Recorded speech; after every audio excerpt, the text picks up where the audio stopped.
me referiré a los medios probatorios dentro de la responsabilidad civil por mala praxis médica.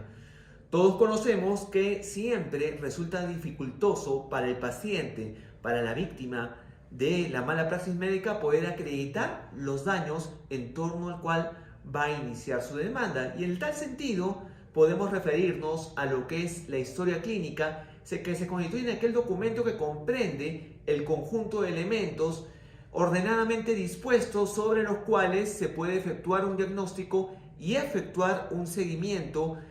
conforme a la evolución que ha tenido ese paciente, de acuerdo a su estado, su recuperación, la medicación que se le haya podido dar, constituyéndose así en esa, podríamos indicar como esa suerte de bibliografía del estado de salud del paciente que va a sustentar el acto médico practicado, en el que se deja constancia de los datos generales del paciente, de sus síntomas y problemas que haya podido presentar.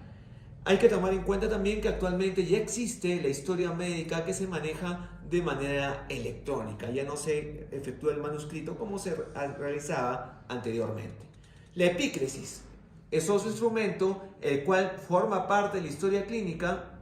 y en él se emite cuando se da la culminación de la hospitalización del paciente. Esta indica si el paciente ha sido curado, si ha sido aliviado o ha fallecido el mismo, que contiene un resumen clínico de lo que es ese reflejo de lo sucedido durante la hospitalización que ha podido tener ese paciente. Otro instrumento es el informe de el alta, que si bien es cierto no forma parte de lo que es la historia clínica, sin embargo es un documento administrativo que emite el nosocomio, el hospital, cuando el paciente ha concluido la hospitalización o la abandona. También podemos referirnos a los exámenes practicados, que son todos aquellos que se practican frente a la presencia de síntomas, de indicadores o de dolencias determinadas y le servirá al médico para arribar a esa verdad del diagnóstico. En este contexto hay que tener en cuenta de que existe dificultad para el paciente.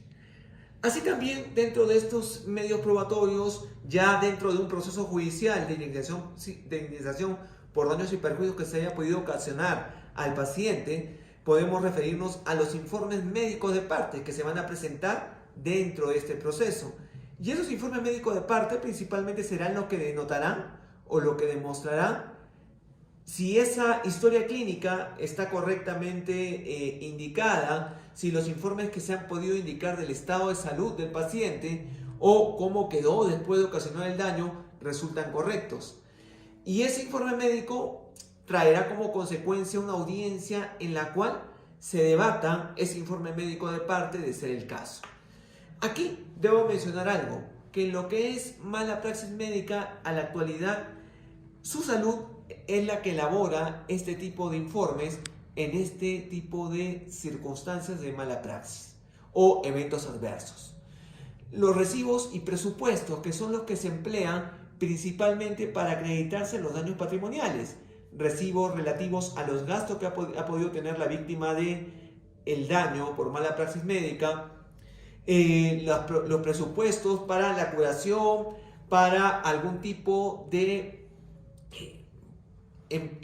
implemento o circunstancia que va a requerir como por ejemplo una prótesis, si lo que se le ocasionó a ese paciente es de repente que ha quedado afectado con algún tipo de inamovilidad o ha quedado desmembrado alguna parte de su cuerpo y va a requerir ese instrumento. Por otro lado, hablamos también de lo que es la prescripción de medicamentos. En cuanto a lo que es la prescripción de medicamentos, debo referir de que se requiere aquí que en esa receta se indique claramente la denominación internacional del medicamento, que es una de las cosas que se indica, indicarse la marca, indicarse la firma farmacéutica, la posología, la dosis, entre otras circunstancias que se requieren para esto, también como la administración que va a tener el paciente. Muy bien.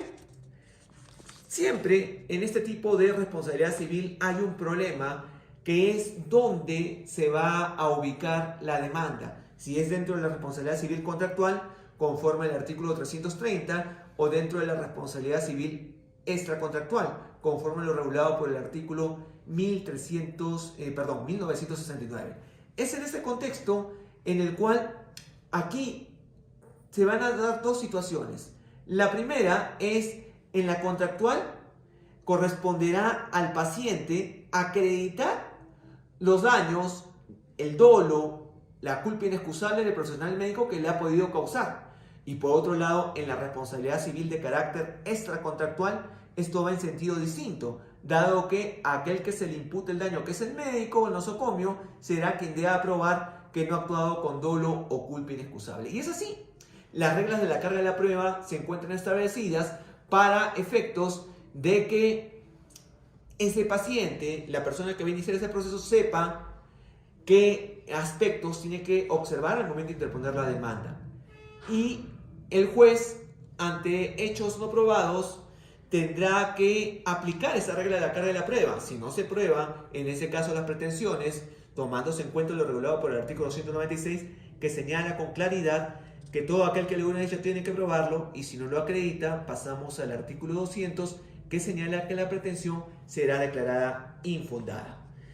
En este contexto va a existir siempre dificultades para el paciente de demostrar que ese médico no actuó conforme a la lex artis, principalmente por esa asimetría que existe entre el paciente y el médico, o el centro médico o el hospital,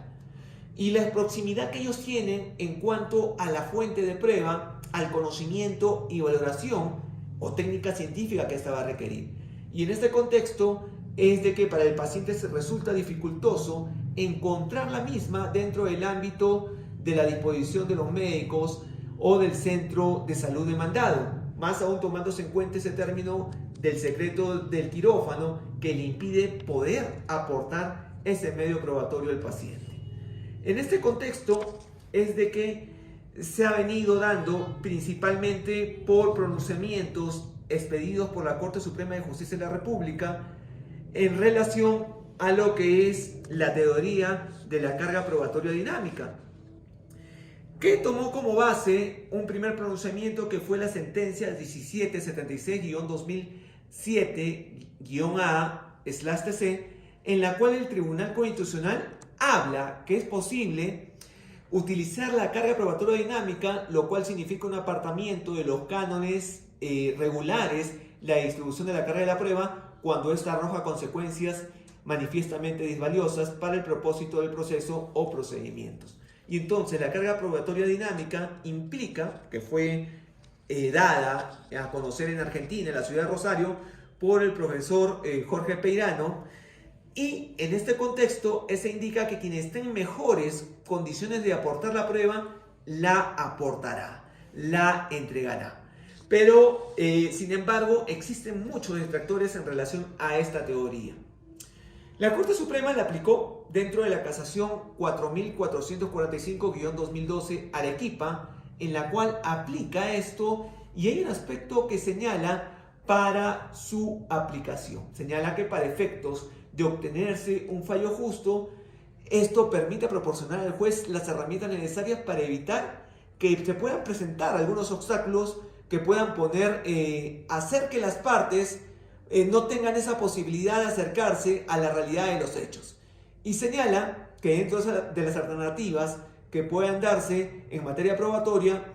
es posible incorporarse esa facilidad probatoria que flexibiliza el criterio de distribución de la carga probatoria. En este contexto es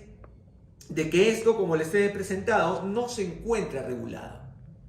sino ha sido implementado doctrinariamente por los pronunciamientos del Tribunal Constitucional y la Corte Suprema, y también anteriormente tribunales como Indecopi,